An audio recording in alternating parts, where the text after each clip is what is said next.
नमस्कार। नमस्कार। जय सिया राम। जय सिया राम। जय सिया राम। बजरंगबली का अद्भुत रूप है और अलग अलग श्रृंगार आप करते हैं, अद्भुत हो रहे थे। कितने तरह के श्रृंगार यहाँ होते कई तरह के होते हैं, मौसम के अनुसार रुई के भी होते हैं। ये जैसे जैसे लोग कहते हैं उसके हिसाब से 1100 से लगा के 5-5 हजार तक के श्रृंगार होते हैं। और ये मंदिर का स्थापना को कोई अभी वो नहीं है। ये जब बड़े बड़े मंदिर बने तब ये धनाव बावड़ी के ऊपर हनुमान जी ऐसे ही बैठे हुए थे, तो लोगों की आस्था जगती गई और ये मंदिर का ये 2-3 साल पहले निर्माण हुआ भव्य। और ये हनुमान जी की ये दास रूप में बैठे हुए हनुमान जी 13वीं शताब्दी में ये मंदिरों का निर्माण हुआ। जी। तो उससे पहले से ये हनुमान जी दाने पे ऐसे ही बैठे हुए थे। लोग पानी खींचते और डालते हैं, बकरिया गाय डालने चढ़ हुए। फिर धीरे धीरे भगवान का इतना रूप हुआ, 1-2 बार इसकी मरी भी उतरी गई 70-80 साल पहले, शरीर का मेल, और वापिस ये अपने रूप में आ गए। और लोग तक इनकी आस्था के ऐसी है कि श्रृंगारों की लाइन लगी रहती है, बढ़ चढ़ के लोग करवाते हैं। कोई 5000 का, कोई कहेगा हनुमान जयंती पे, बाल गुरु पूर्णिमा, हनुमान जयंती, यहाँ का हर दिन विशेष ही है।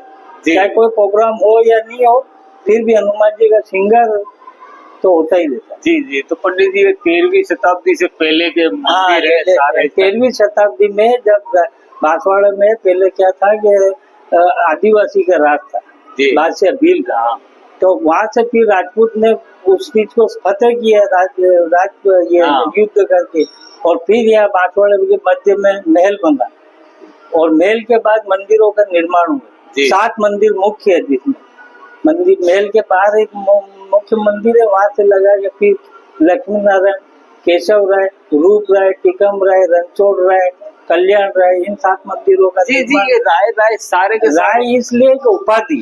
जी। राय जो है ना उपाधि है, जैसे डॉक्टरेट की उपाधि होती है ऐसे राय की उपाधि।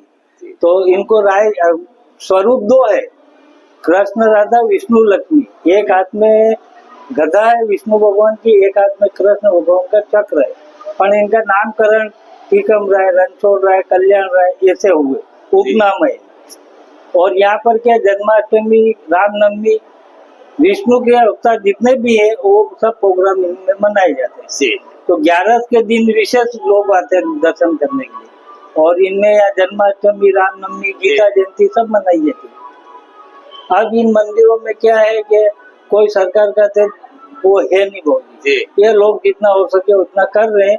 देवस्थान ने तो क्या है कि जो इनकम के जो साधन स्रोत होते हैं वहाँ पर कब्जे कर लिए, वो कब्जे पैसे ले रहे, न राग रंग भोग का कोई पैसा हमको मिल रहा है। ये हनुमान जी चरणों में सेवा करते हैं, जो मिलता वो, हालांकि ये खाली नहीं जान देता है, भंडार भरे हुए, पर फिर भी सरकार की तरफ से हमको कोई सहयोग नहीं है। सब मंदिरों में मिलता है राग रंग भोग का पैसा। यहाँ भी देवस्थान ने चस्पे लगा रखे प्रत्यक्ष प्रभार मंदिर के नाम से, पर देते कुछ। और ये जितना भी अभी भजनलाल सरकार ने मंदिरों को, मस्जिदों को, गुरुद्वारों को सजाने के जो परंपरा चल रही है, उसमें सबसे बड़ा भ्रष्टाचार इस मंदिर पे होता है। कुछ भी नहीं लगाते, ये लड़ झगड़ के लाइटें भी हमने लगवाई है। क्यों? जब वो लोग कहते हैं कि तुम आरती उतारते हुए हमको फोटो डालो, तो तुम खुद दोगे तो आरती उतारेंगे? कैसे फोटो डालो?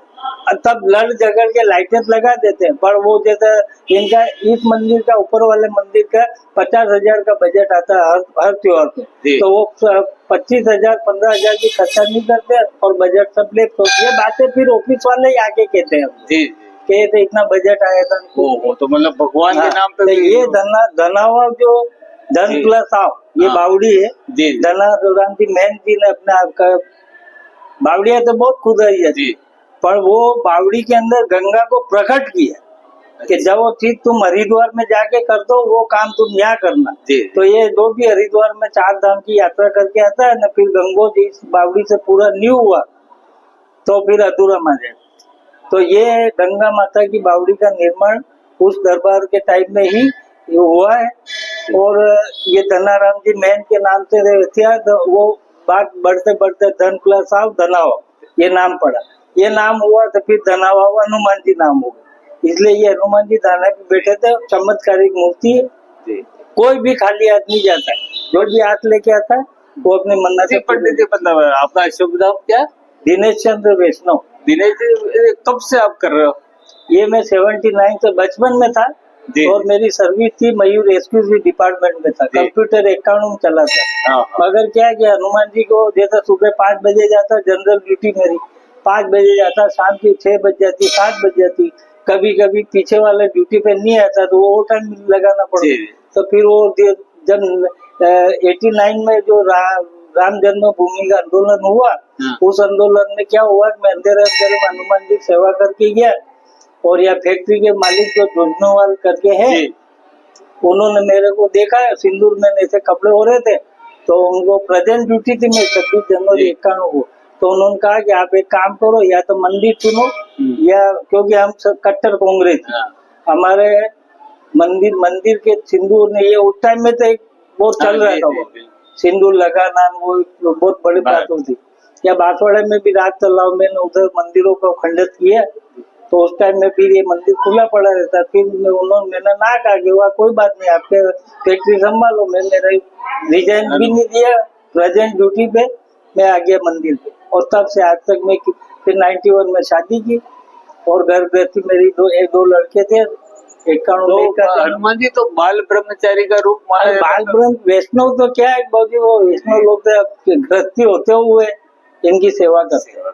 तो आनंद आता है आपको? आनंद क्यों नहीं आ तो रहा? खास करके और दिन में मैं एक सवाल लास्ट चाहूंगा आपसे कि ये खास मन्नत कैसे पूरी होती है? मतलब कोई विशेष कुछ मन्नत भी के हर नहीं तरह करना की? पड़ा है, खाली जी। भावना चाह के इसके सामने सिर झुका के लोग मन में लेते, कहते भी नहीं, वो तो बाद में करते।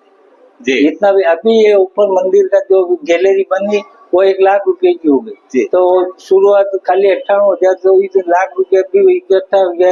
ऐसे कैसे 35 लाख में मंदिर का निर्माण हुआ ने, 15 से 20 लाख रुपए, 25 लाख रुपए उसके पटोत्सव पे हुआ। मतलब जी। जो उद्यापन होता है ना, जी। शिखर चढ़ाना, ये सब जनता के सहयोग से।